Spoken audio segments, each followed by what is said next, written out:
at a wedding we attended, I overheard my wife whisper to her friend that, given the chance, she'd still choose her ex over me. I didn't react, but every word cut deep. Let me set the stage. It was last Saturday, my cousin Mike's wedding. Gorgeous ceremony, open bar, everything you'd expect. My wife, Lisa, and I had been married for 6 years. We were seated at table 12 with her college friend Amanda and Amanda's husband, Steve. During the father-daughter dance, Lisa leaned close to Amanda, thinking the music would cover her voice. God, this makes me think of what might have been, she said softly. If I had to do it all again, I'd still pick Marcus instead of him. Marcus, her ex from college, the one she dated for 3 years before meeting me. I was sitting no more than 2 feet away. The music wasn't loud enough to drown her out. I kept my expression steady, finished my drink, and acted as though I hadn't heard. No confrontation, no reaction, just tucked the words away and kept smiling. The rest of the evening played out as if nothing had happened. We danced, drank, chatted with relatives. Lisa laughed at my jokes, held my hand during the speeches, slipped easily into the role of the loving wife. But inside, all I could hear was her voice choosing someone else over me. The next morning, over coffee, I decided to test her. Great wedding yesterday, I said casually. Kind of reminded me of ours. Lisa smiled. Yeah, it was beautiful. Though honestly, I think ours was even better. Really? You don't have any regrets about how things turned out? She frowned. Regrets? Like what? I don't know. Different choices, different people maybe. She reached for my hand and gave it a squeeze. Of course not. I married exactly who I was meant to marry. She looked me straight in the eye and lied, smoothly, without hesitation. That told me everything I needed to know. In the weeks that followed, I started noticing things I'd overlooked before. How distracted she seemed when we talked. How protective she'd become with her phone. How Amanda's name suddenly came up more often. Lisa always needing to catch up with her old friend. 3 weeks after the wedding, Lisa said Amanda was coming over for one of their girls' nights. Sounds fun, I told her. I'll get out of the way. You don't need to leave, she replied. We'll just drink wine and gossip. Nah, I said, you two should have your privacy. I'll work in the garage. That evening, I set up my laptop in the garage workshop, which shares a thin wall with our kitchen. The shoddy construction from the previous owner meant sound traveled easily. I'd learned that years ago when a neighbor's dog kept me up at night. Amanda showed up around 8 with a bottle of wine. At first, their conversation was harmless. Work stories, mutual friends. But as the alcohol flowed, the topic shifted. So, how are things with you and David? Amanda asked. Fine. Same as always, Lisa said. That doesn't sound very convincing. Lisa sighed. It's not that anything's wrong. David's a good husband, reliable, kind, steady. But sometimes I wonder if steady is enough. Like at Mike's wedding, watching him and Sarah, they were so passionate. When's the last time David and I felt that?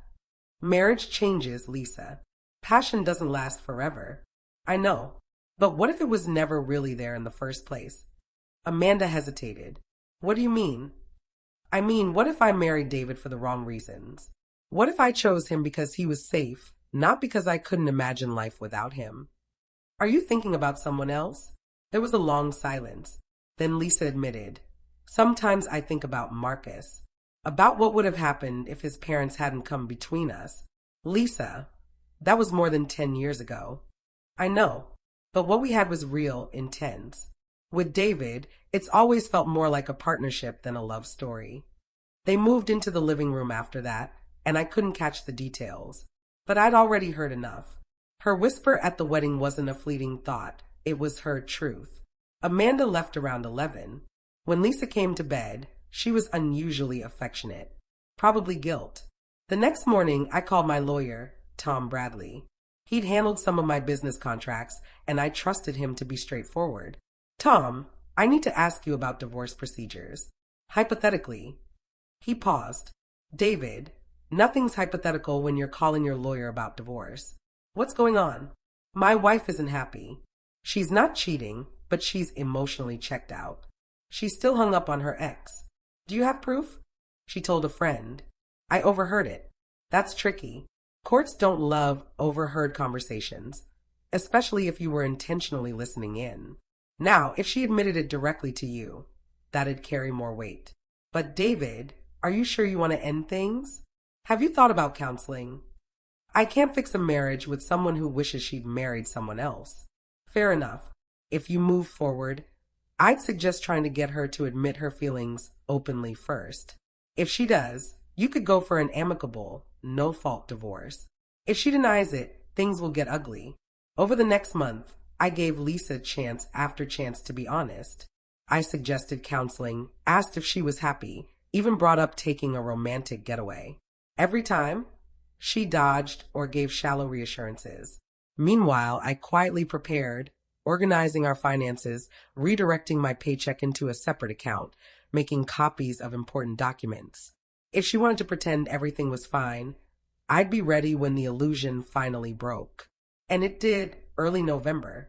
Lisa told me Amanda was hosting a dinner and had invited both of us. Just a casual evening with a few couples, she said. What Lisa didn't know was that Amanda had grown uneasy. Their so-called girls' nights had turned into Lisa's private therapy sessions, and Amanda was tired of being the only one burdened with the truth about how unhappy Lisa was in her marriage. Steve later filled me in. Amanda had been confiding in him, torn between loyalty and guilt. She liked me, thought I was decent, but hated knowing Lisa was living a double life. When Lisa began musing about reconnecting with Marcus online, Amanda decided she couldn't stay silent. The dinner party was her way of staging an intervention. She invited 2 other couples we'd socialized with, hoping the group atmosphere might nudge Lisa toward honesty. We showed up Friday evening to find 6 guests already there. Amanda had cooked her signature lasagna, and Steve was mixing cocktails. It looked like any normal gathering at first. But midway through the meal, Amanda started shifting the discussion toward marriage and truthfulness. Steve and I were just talking about this, she said. What do you do when your spouse isn't being fully open about how they feel? The other couples chimed in. Most agreed little white lies were harmless, but major issues needed to be addressed directly. Then Amanda turned to Lisa. What do you think? Should spouses admit when they're unsure about the marriage? Lisa squirmed in her seat. I think there's a line between sharing concerns and dumping every negative thought on your partner. But what if the doubts are about the relationship itself? Amanda pressed. Where are you going with this? Lisa asked cautiously. Amanda drew in a breath. I'm saying you've been telling me for months that you're unhappy in your marriage, that you regret your choices. And I believe David deserves to hear that. The table went silent. Everyone sensed what was coming. Lisa went pale. Amanda, don't. I'm sorry, but I can't sit here pretending everything's fine when you've repeatedly told me you think you married the wrong man. You're twisting things. Am I? 3 weeks ago you told me you were tempted to message Marcus on Facebook. Just last week you said you wondered what life would be like single again. Lisa glanced around at the circle of eyes fixed on her, then back at Amanda. I can't believe you're doing this. I'm doing it because David's my friend, too. He doesn't deserve to be deceived. I could see Lisa unraveling. Those were private conversations. You had no right. They should have been conversations with your husband, not me, Amanda cut in. Steve tried to intervene. Maybe this should be handled privately, Amanda. No, she said firmly. Lisa has had months to come clean. She chose not to, so I'm saying it now. She turned to me. David, your wife has been confiding that she regrets marrying you. She says you're a good man, but not the love of her life. She's been fantasizing about reconnecting with Marcus, her ex, and wondering what might have been. Lisa shot up from her chair, tears brimming. Stop. Please, just stop. I won't, because this isn't fair to anyone. David deserves the truth, and you deserve to stop pretending. Lisa's eyes met mine, desperate. She's exaggerating. Yes, I've had doubts, but everyone does sometimes.